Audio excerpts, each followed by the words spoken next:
Hi everyone, Nigel Saunders here. Today I'll be working on my bird's nest spruce, getting it spruced up for the bonsai show. The first thing you've probably noticed is that the sedum has gone way out of control. It's taken over the whole pot and planting and needs to be pruned back.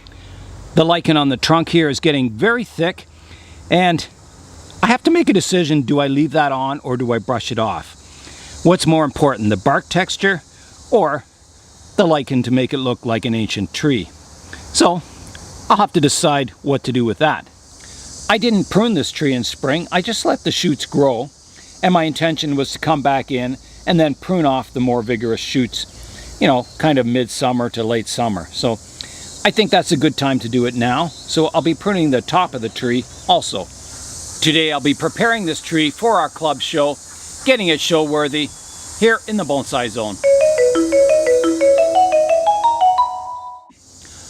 I'm going to prune the sedum back quite hard, and then in the next couple of weeks before the show, it'll grow into the height that I envision.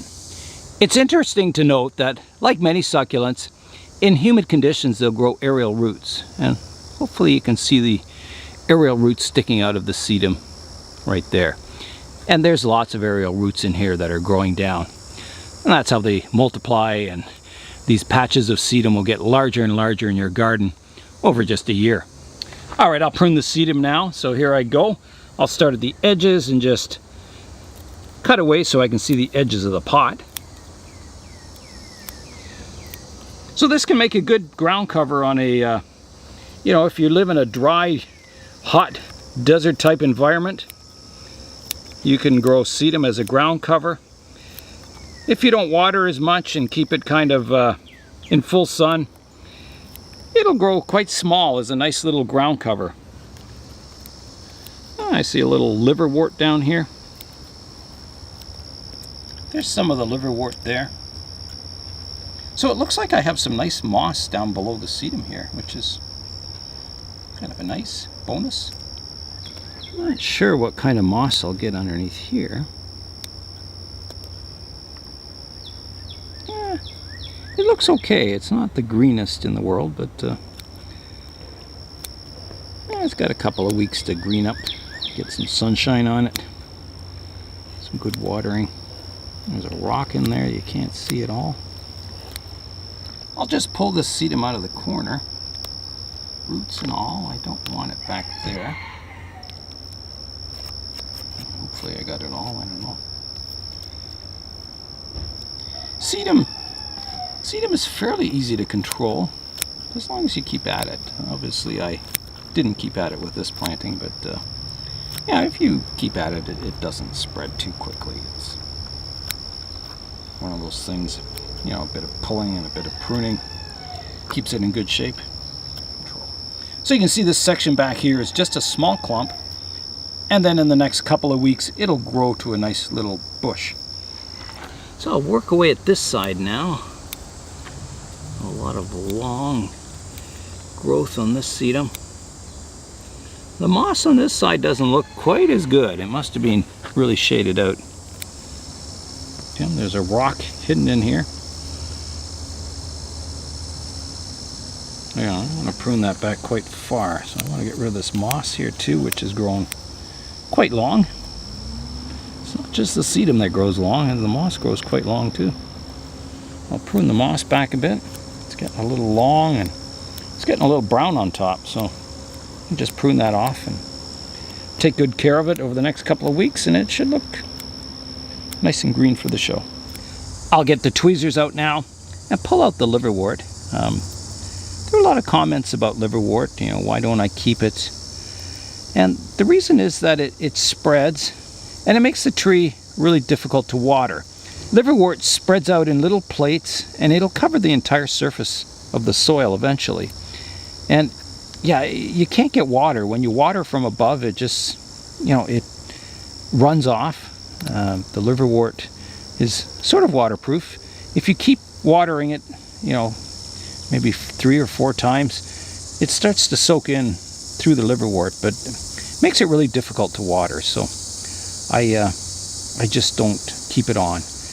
And I think it upsets the air circulation in the soil. just makes everything difficult for the plant to grow. So I'm just cleaning a lot of this sedum away from the root base here. I don't want it distracting from the roots. You can see I'm only leaving very small patches of this sedum. Just enough to make a little bush, and that's all. So I'll get some of this moss away from the root base here.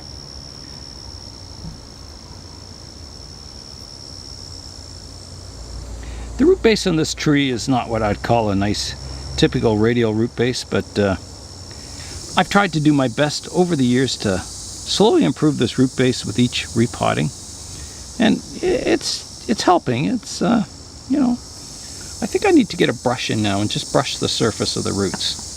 I've just got a little bit more of this liverwort to pick out here. There. And then I'll get my water, my rainwater, my toothbrush, and just give those surface roots a brush to get the moss off the tops of them anyway.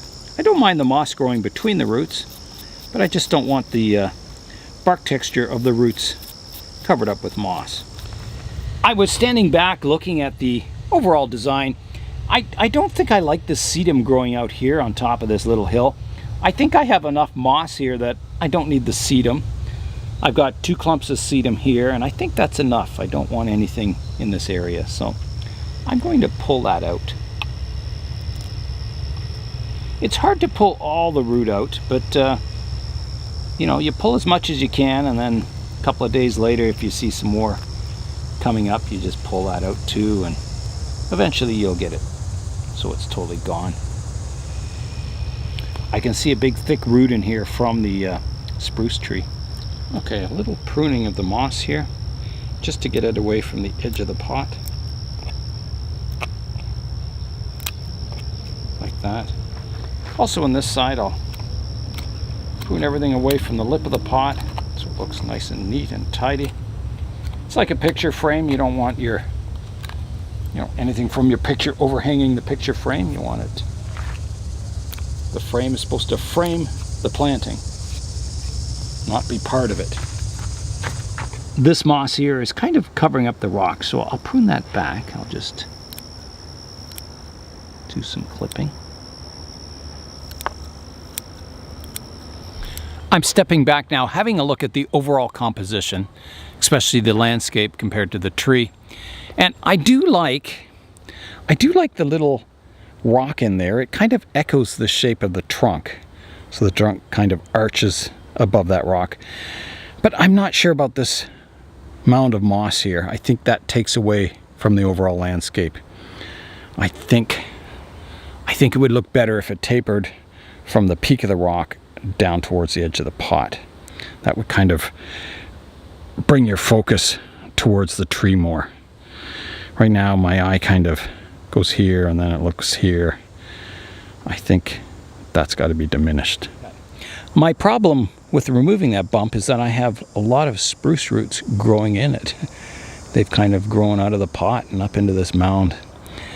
So I think I'll have to trim those back.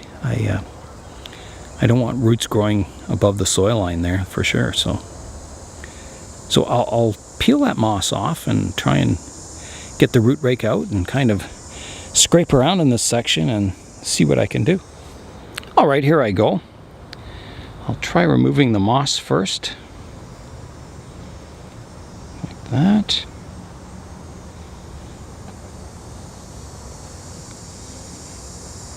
There's that root sticking up. The roots on the bird's nest spruce, you get a variety of roots. You get these fine kind of wiry ones, but you also get some thick kind of fleshy roots like these ones. So I'm just getting rid of that hill, and then I'll decide what I want to do with this root pruning. I'm hoping that I can maybe bury these roots into the soil here. There's another thick fleshy root over here, which is good. I guess it shows the tree's growing well and is healthy. This tree's getting quite old. I got it, one of my original trees when I first started getting into bonsai. So it's probably 25 or 26 years in training, and I got it as a nursery plant. And yeah, just been working on it ever since. I'm just digging out a pocket to plant those roots in. We'll get some fresh soil in there. I do have a video on repotting this tree. I'll leave the link to the playlist in the description below, and you can check out some of the earlier videos on this tree if you want. See what I've done to it over the years. Okay, so here I go with the roots. I'll push them down into the soil like that. And I'll put the fresh soil on top.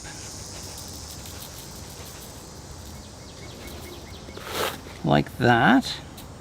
And then I may have to put a rock on top just to hold the roots down into the soil until they kind of establish themselves.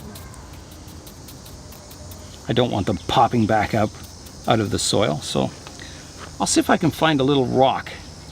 Maybe this one right here. And I'll just put that on top for now, just like that. And I think I'll get some moss to put in that area, so it's kind of established by showtime. There's another root kind of sticking up on the surface here. I'll try and tuck that in also, so I'll just kind of dig a hole for the root tip and try and guide it down into the soil like that. There's a little stone I can put on top there. I'll water this corner now. I did collect some moss that I could push down in that corner, and I think that would keep the roots down so I can remove this stone. So I'll water it first. Just like that. I'll give everything a good water.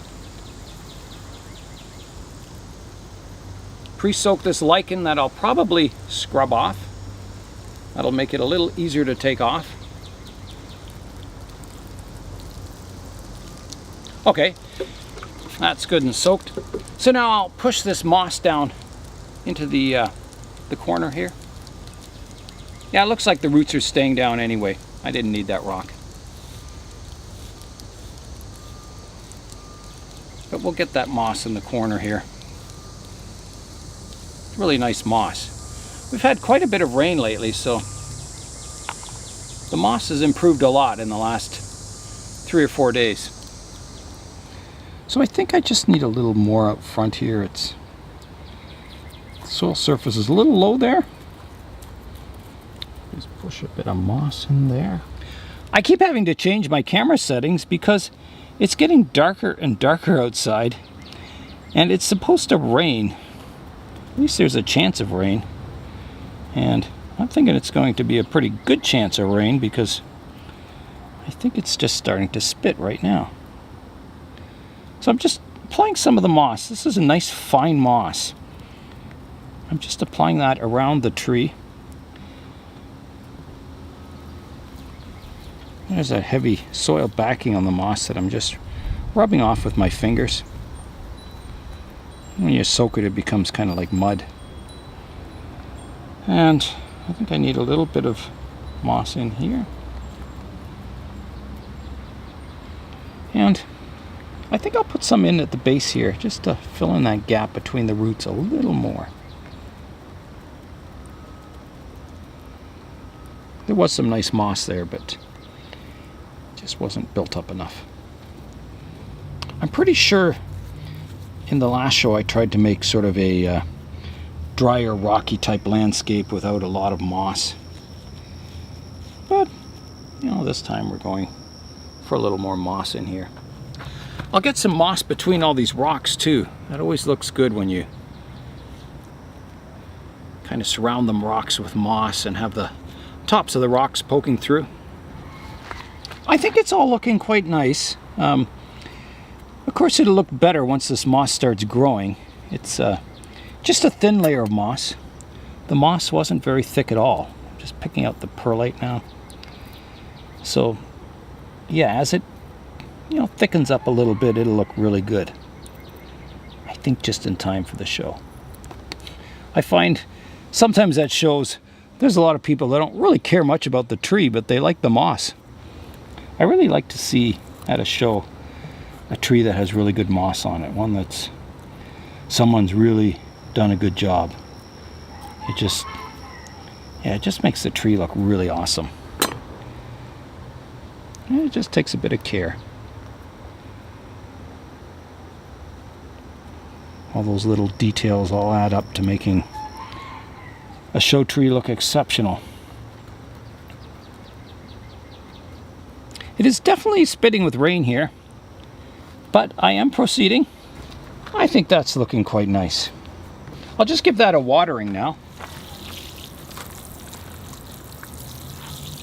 Last year I made a display table for this tree out of a children's toy table. I painted it up and added artificial moss to it, and I left it outside from fall all the way through winter till now, just to see how it ages and weathers, and here it is today. Here's a look at the tree on the table, and the table has a few chips of paint on it, and that's, I think, because I had body filler and it must have got some moisture in there, and then when it froze in winter it cracked a little bit of the paint off. So yeah, you can see there's a few areas that need touching up, but I think it looks quite good with the tree. It, you know, suits that ancient style tree. The next step for this tree will be to clean up all that lichen on the trunk. I don't mind a little bit of lichen, but this is much too heavy, so I'll get out the toothbrush and give that a scrub. Alright, here I go with the lichen removal. I've got it pre-soaked, and I'm just brushing it with a toothbrush. Brushing it off the deadwood here, and the live living part of the tree. I'm just brushing gently. I don't want to disturb too many plates of bark if I can help it.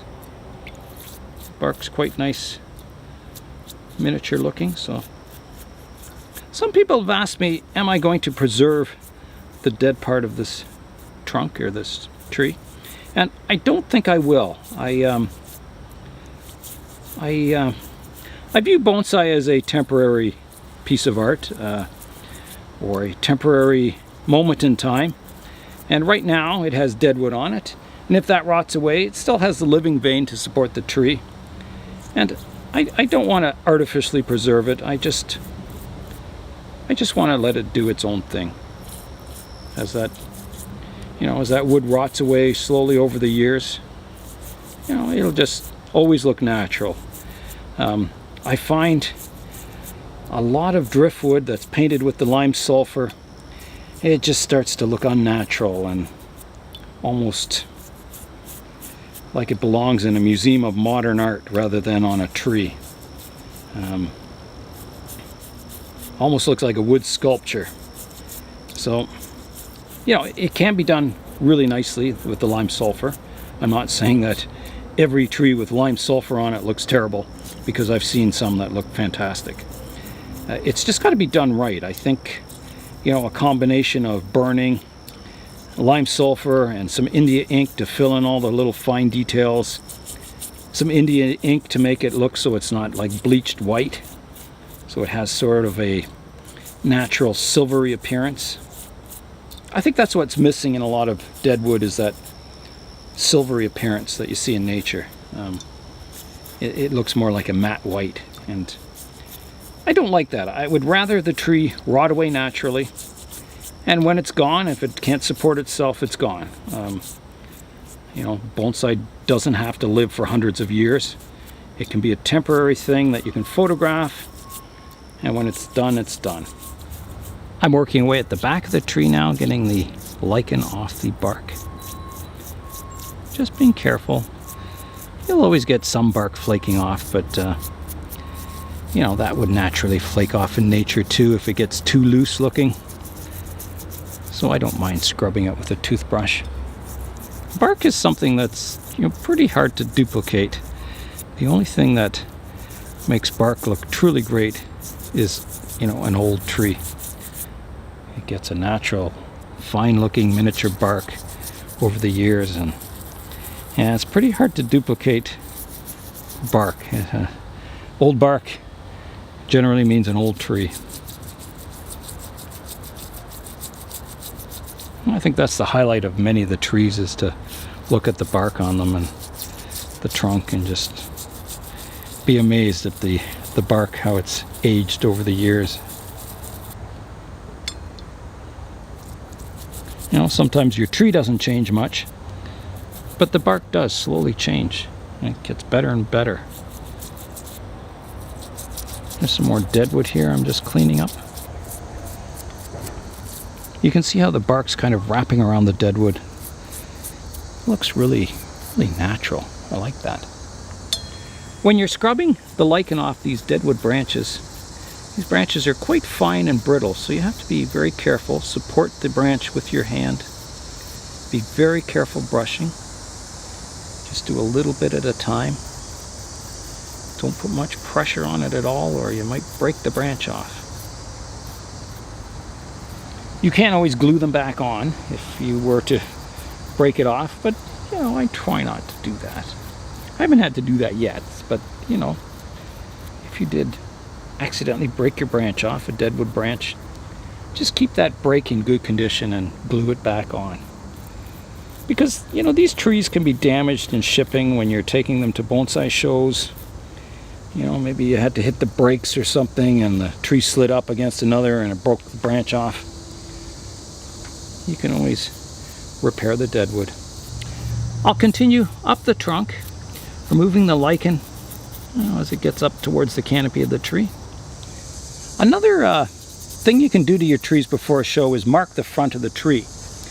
It's quite common, you know, if there's people helping set up the show, they'll see your tree sitting on a bench and they'll put it out on display and they'll put the back to the front, not knowing which is the front and back. And so if you have a little piece of tape on your pot at the front, you can indicate what is the front of the tree, and it'll get put out on display with that little piece of tape at the front, and there'll be no getting your tree backwards.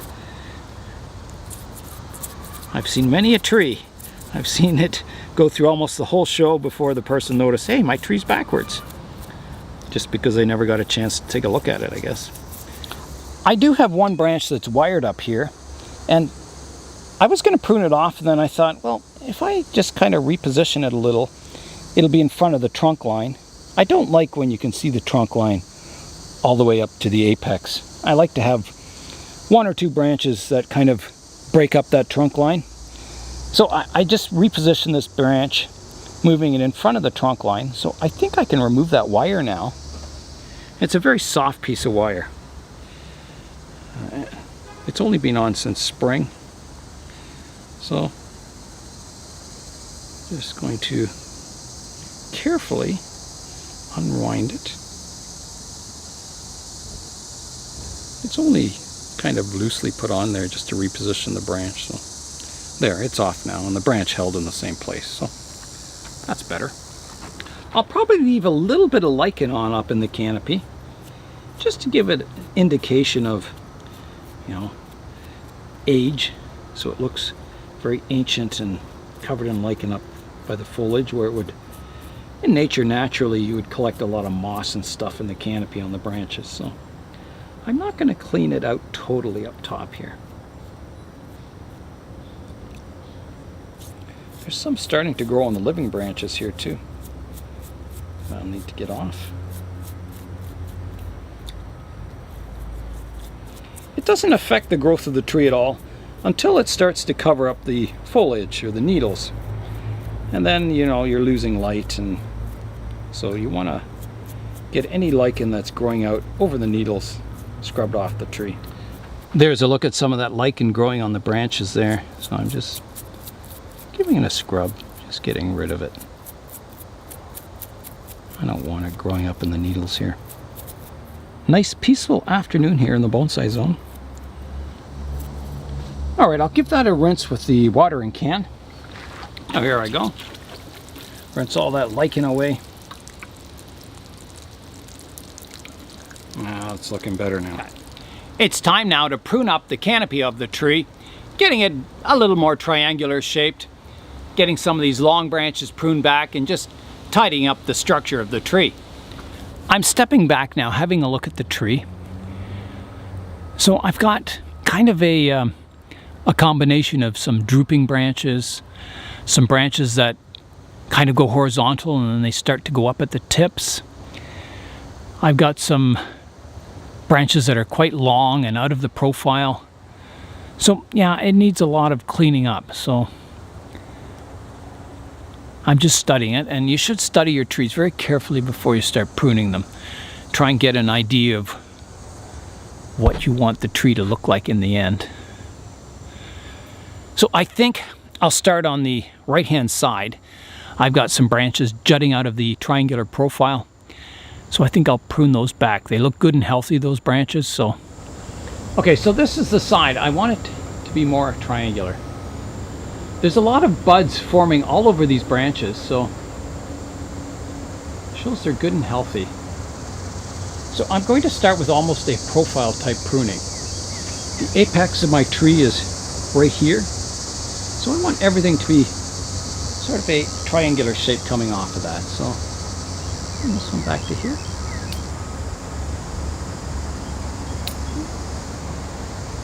And I'm pruning back, keeping some nice healthy green growth on the branches. So you can come back to here. And I can always come back and prune it back shorter later on. I'm just pruning on the safe side for now. I think I've got to go a little shorter on these branches here. So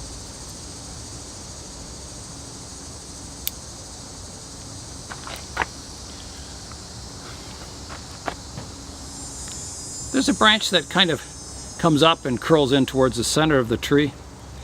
I'll need to prune that back to there.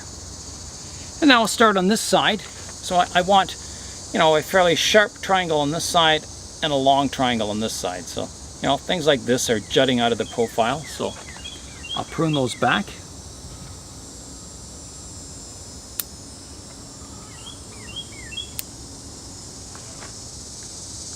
One here I can prune back. One back here.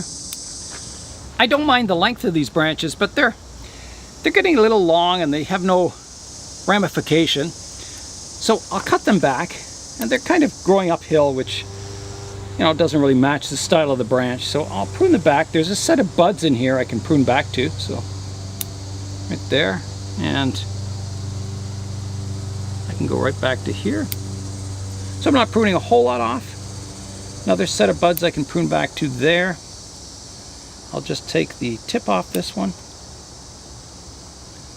There's a branch going out the back here that needs some shortening to there. I think these branches coming out the front, they're kind of drooping down a lot. I'll prune the tips off and hopefully get a little more ramification in those branches. Like that. There's some branches, if I look down from the top of the tree, I've got a branch out the back here that's kind of jutting out of the sort of profile of the canopy. So, and this one maybe too. It's getting a little long. I'll have to prune that back to here. So these ones, I'll prune them back, just taking a bit off them.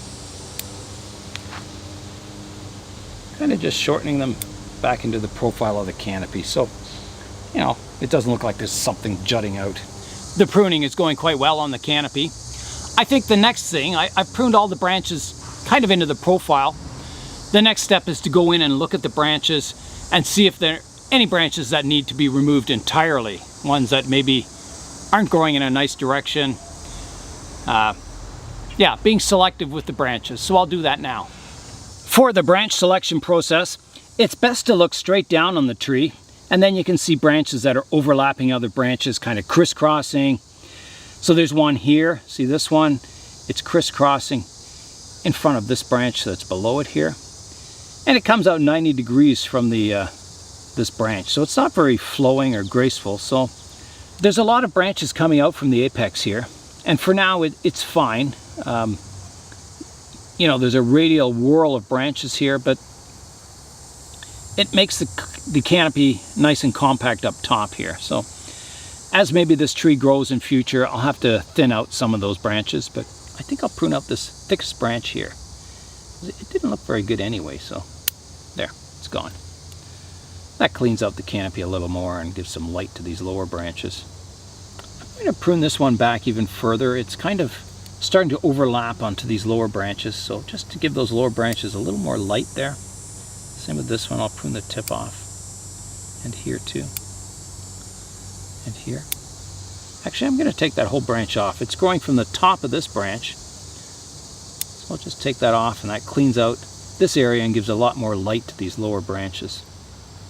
There's a branch here. This one, I'm looking at the base of it. It grows, it's a branch off of this branch, and it's kind of over top of this other branch here. So I'm going to remove that, like that. Get a little more light into these lower branches. You don't want these lower branches becoming weak and shaded out. Now this, I'm going to take this shoot off. It's kind of crisscrossing, interfering with the branch beside it, so I take it off quite short and see what happens. There. There's a little branch here I can remove just to clean it up a bit. Yeah, so you always have to think of light shining down on the tree. You want all your branches to get light or they'll get weak and die. I'm just looking at these lower branches now. Just looking at the structure of them, wondering if they need some pruning here. That can be pruned off. Bit of a dead stub there.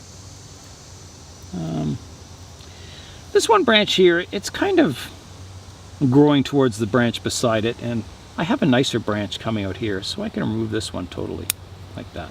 Over here I have a similar situation. I've got a branch here that's interfering with the one beside it, and it comes from way back here, so I'm going to shorten that one quite a bit to here. And on this branch, I think I'll take off that inside one here, just to get a bit more light into this area. These branches, I'll keep working on them in the future, trying to improve that nice graceful structure coming out from the trunk. So that's not too bad. I have some old needles on the top here. They're probably from, I think, 3 years ago. So I could just pluck those off. They're kind of starting to go yellow, and it spoils the nice green appearance of the canopy. They would probably fall off in fall anyway. They're starting to get quite old. You want your canopy to look nice and green and healthy. You don't want these old needles spoiling their appearance. You can see I'm opening up the branch structure here, so I can starting to see more lichen in the branches, and which is good. It's good to have a nice open structure to your tree so it's not too dense and crowded. Lets light in there and air circulation, and just keeps your tree and branches more healthy. Okay, let's go back to putting the tree on the bench and having a final look at it. There's a look at the tree now, all cleaned up and ready for the show. I will have to do some touch-ups before the show. I'll have to touch up the table, just painting those spots that are showing some primer. And I may have to do a little more pruning of the moss and that before the show time, but basically, I think it's all done for now. Let's fly in now for a closer look. So there's the upper canopy.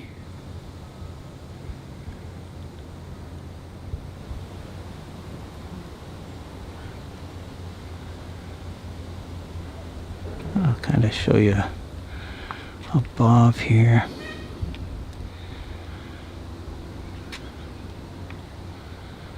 Yeah, that's not a bad view of the tree right there either. Could become quite a nice front in future. Kind of leaning back and then coming forward. I don't know. This is a good front here too, I think. But, you know, always looking for a better front. Maybe just slightly rotated like that, I think is better. Yeah. It's time now for today's update. Today's update is my pencil cactus. It's grown so long and top heavy that without some weight on the pot, it'll tip over. So today I'll give it a light pruning to take some weight off the top. The sap from the tree is very poisonous, and if you get in your eyes, it could cause blindness. So you should be very careful not to touch the sap on these pencil cactuses. So I'm going to take a lot of weight off the top, so I'm going to come right back and prune this one back to this set of branches. So here I go. Just like that. And the one beside it, I'll take it back to here. Just like that. And then there's some branches coming out the back that are getting long. I'll try just cutting them kind of in half to there. And that's all the pruning I'll do on it for now. There's a look at the pencil cactus all pruned up. I'm not pruning too much off it because I've learned in the past, if you prune them back too hard, they just die. So I'm just kind of doing a few cuts at a time, seeing how the tree reacts, and then, slowly shaping it over time, trying not to kill it. That's all for today. I'm Nigel Saunders. Thanks for joining me in the Bonsai Zone.